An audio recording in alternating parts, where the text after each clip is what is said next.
Siapakah Dajjal? Dajjal ini lahir di Samirah dan dia diberi nama Samiri karena lahir di Samirah. Nah, kenapa disebut Samiri? Karena lahir di Samirah. Dia lahir 100 tahun sebelum Nabi Musa diutus. Dan Allah Subhanahu wa taala memberikan kelebihan kepadanya. Pertama, dia diberikan umur panjang. Ya, yang zara umru ila yamsah, ila akhir zaman. Ya, dia ditangguhkan ajalnya sampai akhir zaman. Yang kedua, dia memiliki kecerdasan di atas akal jenius rata-rata umat manusia.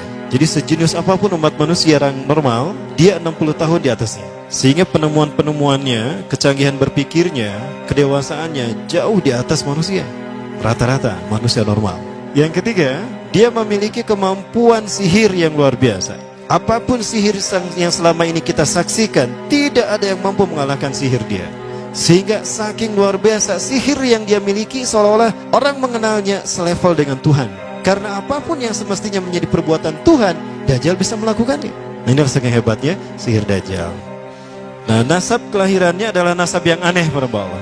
Dia lahir dari termasuk Bani Israel. Bani Israel ini keturunan Nabi Yakub. Yakub itu gelarnya Israel. Keturunannya disebut Bani Israel. Dari Yehuda. Yehuda ini adalah anak laki-laki dari istri pertama Nabi Yakub alaihissalam.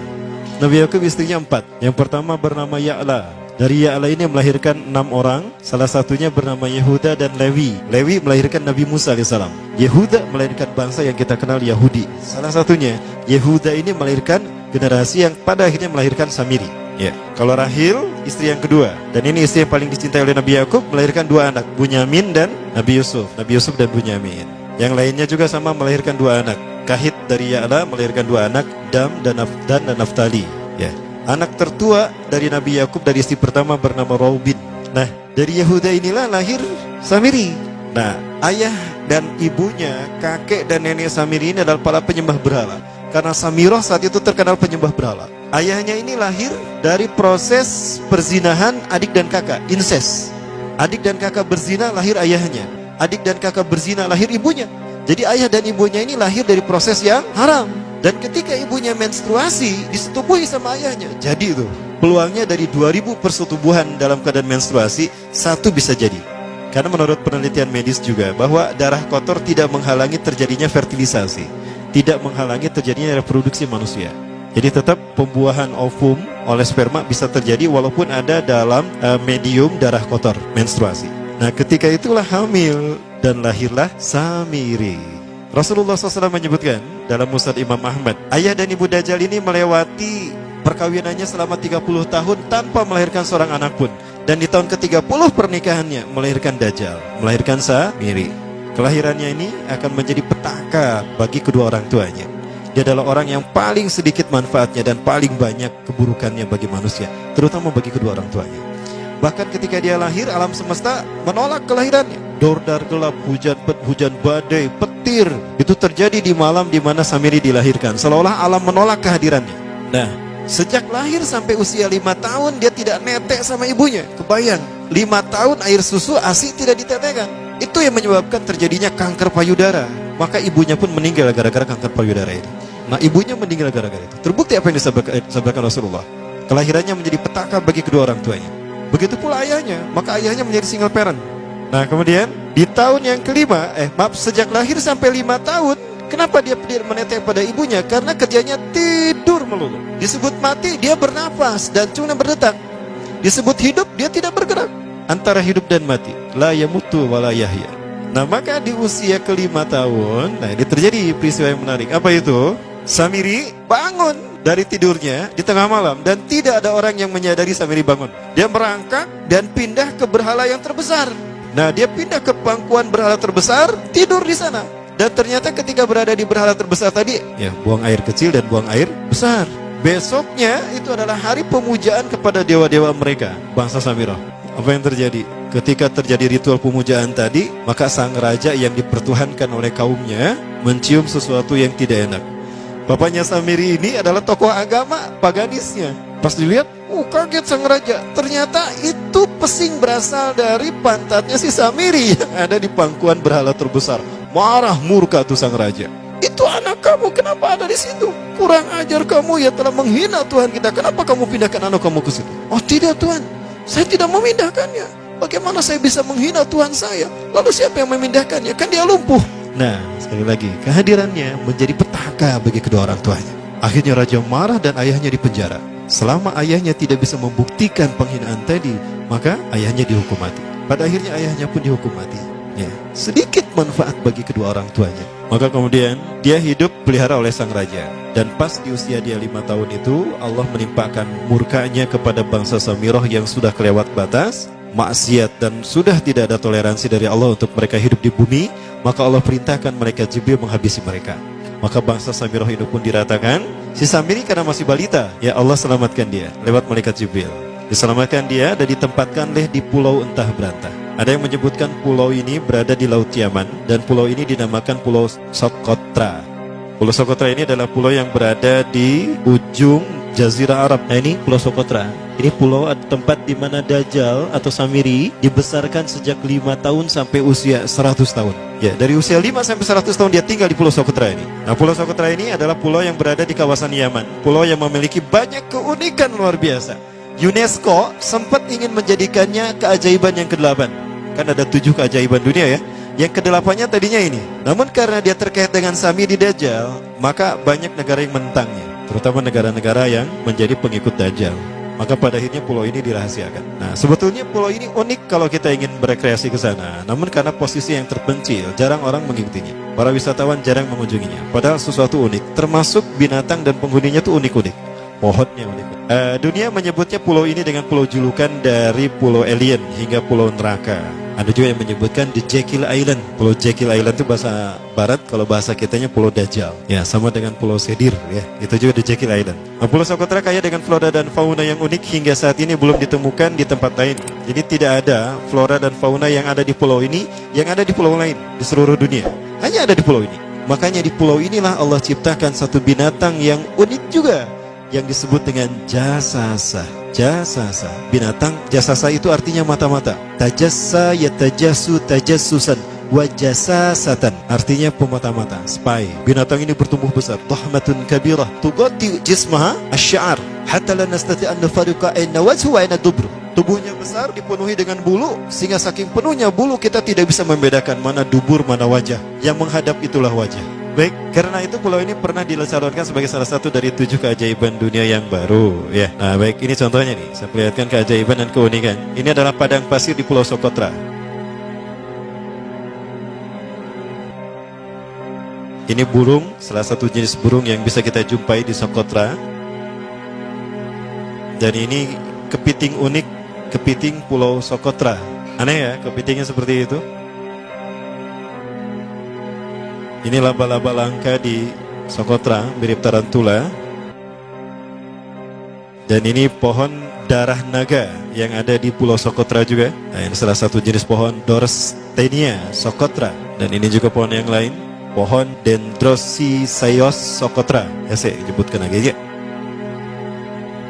Nah, ketika di pulau itu, sebelum bertemu dengan Nabi Musa, Samiri di pulau itu yang hanya tinggal dengan seekor binatang jasasa.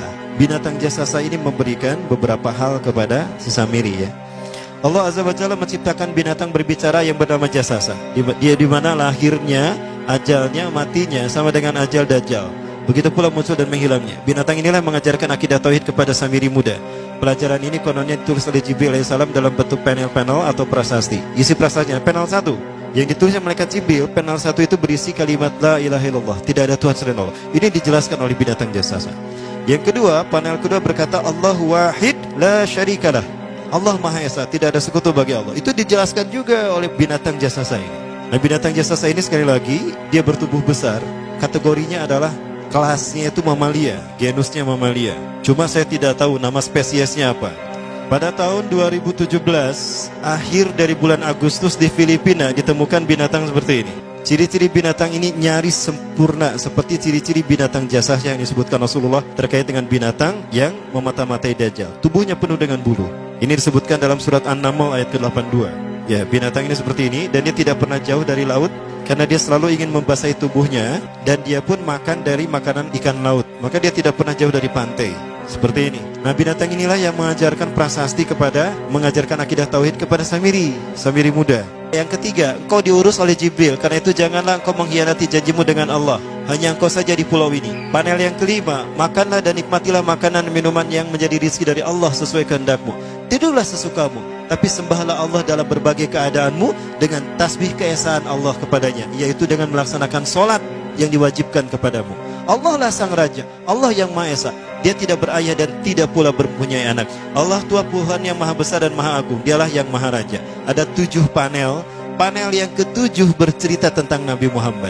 Panel yang ke-6 itu bercerita tentang nabi-nabi. Dan khusus panel yang ke-7 cerita tentang Nabi Muhammad. Jadi Dajjal sudah tahu, Samiri sudah tahu bahwa akan diutus Nabi Muhammad di akhir zaman. Dan itu Nabi yang terbaik. Makanya dia iri.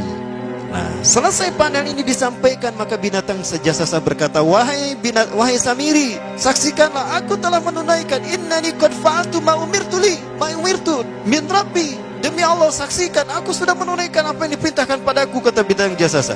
Maka sekarang adalah perintah terakhir, yaitu pertanyaan dariku untukmu. Hal tu'minu billah, apakah kau beriman pada Allah? Wa bima unzila ilaih, dan dari apa yang diturunkan kepada nabi-nabinya, kepada Jibril maksudnya.